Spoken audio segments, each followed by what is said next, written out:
Hello, Marcus Eikenberry, and entrepreneur and self-unemployed for the last, oh my God, 30 years.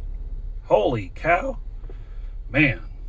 So let's talk about what it's like to be your own boss, to be self-employed. What are the challenges of that? And so it has its ups and downs. Let me say that the average entrepreneur goes bankrupt 2.5 times before they hit it big, and that's a stat here in the United States.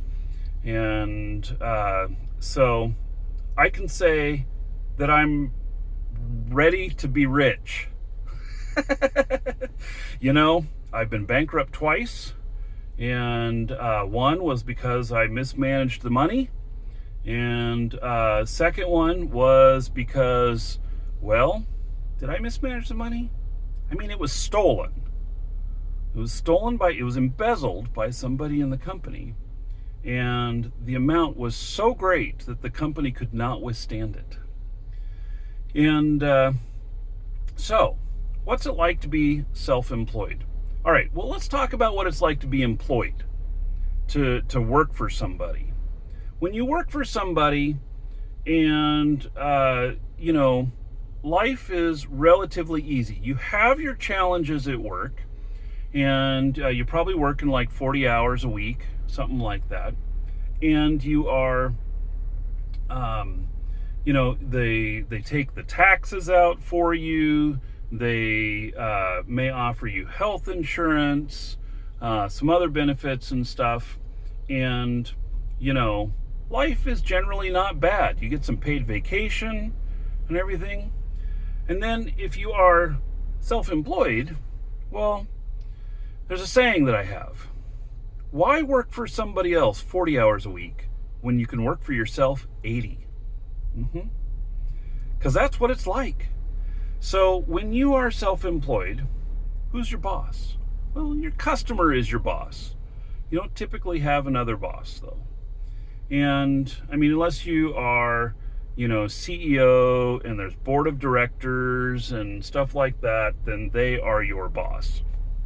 So, but, or you have shareholders, you're beholden to them. And so you get to make your own hours, you make your own decisions of what days you show up to work, you make your own decisions on everything. The problem is that you don't have nearly as much freedom as you might think, because you are leashed to your company. Most companies, they can't just go on autopilot and go forever on their own. It doesn't work that way.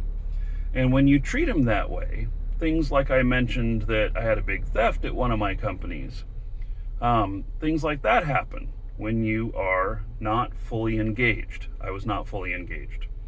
I will talk about that in another video, about how to spot when someone is stealing from you or product is going missing, stuff like that. So basically, being your own boss means that everything ends with you. You better know how to do everything in the company, and you better have people on hand for when there is something that you need done that's business critical that you can't do. Like for me, it's programmers and server administrators. Sure, I can do a little bit of that. I've gotten into it enough to where I understand the process and what's going on, but that is not my forte. And I keep thinking, man, it'd be nice if I added that to my skill set, but that's a huge commitment. And I think I got other things to do that are more productive. So when you are self-employed, you're the one who gets a call at 2 a.m. saying servers are down, or somebody broke into the shop and stole our lawnmowers, or,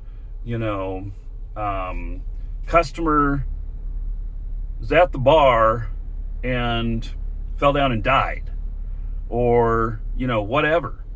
I mean, who's going to take care of that? You are. And who's the one responsible for it? You are. So, who's the one that gets sued when something happens? You are.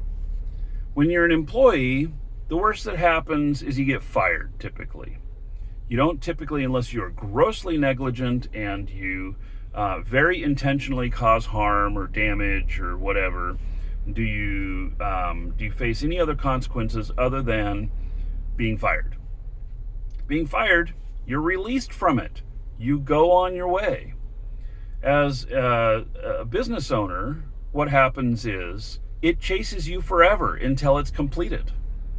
I have something from 11 years ago that happened that is still something that's active that I'm still trying to 100% resolve. It's mostly resolved, but it's not completely resolved.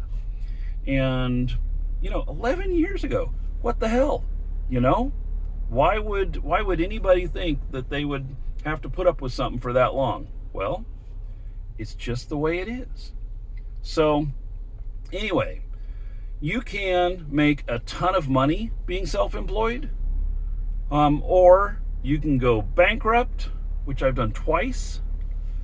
I've made a ton of money twice, and I've gone bankrupt twice. And so this time, when I say ton of money, I'm talking like,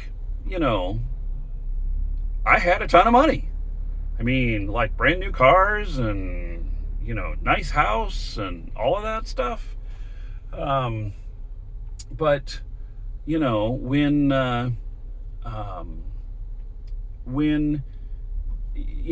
after both of those, I took a little bit different stance on things. I said, I'm not going to kill myself for the job, which is one of the things that I was doing.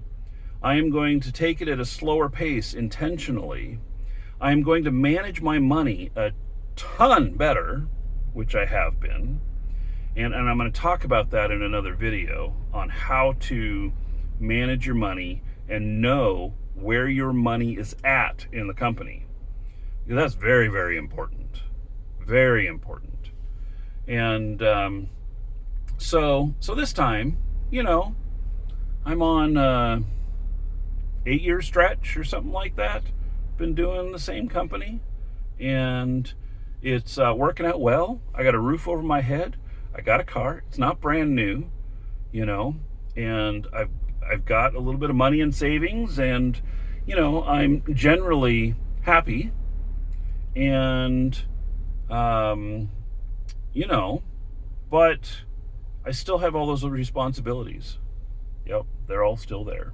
So think about that. I mean, yes, it's all exciting to be self-employed and everything, be your own boss, not have a boss. You always have a boss. But the fact is that it is much harder than just being an employee. Much more responsibility, much more work, and for most of the part, less pay. So, until you strike it big, which not everybody does. Not everybody does. I struck it big twice, and I'm still waiting for my third time. I'm doing well, but I haven't struck it big. I'm Marcus Eikenberry. Take care. Oh, and post your questions in the comments. I'll be happy to answer that in future videos.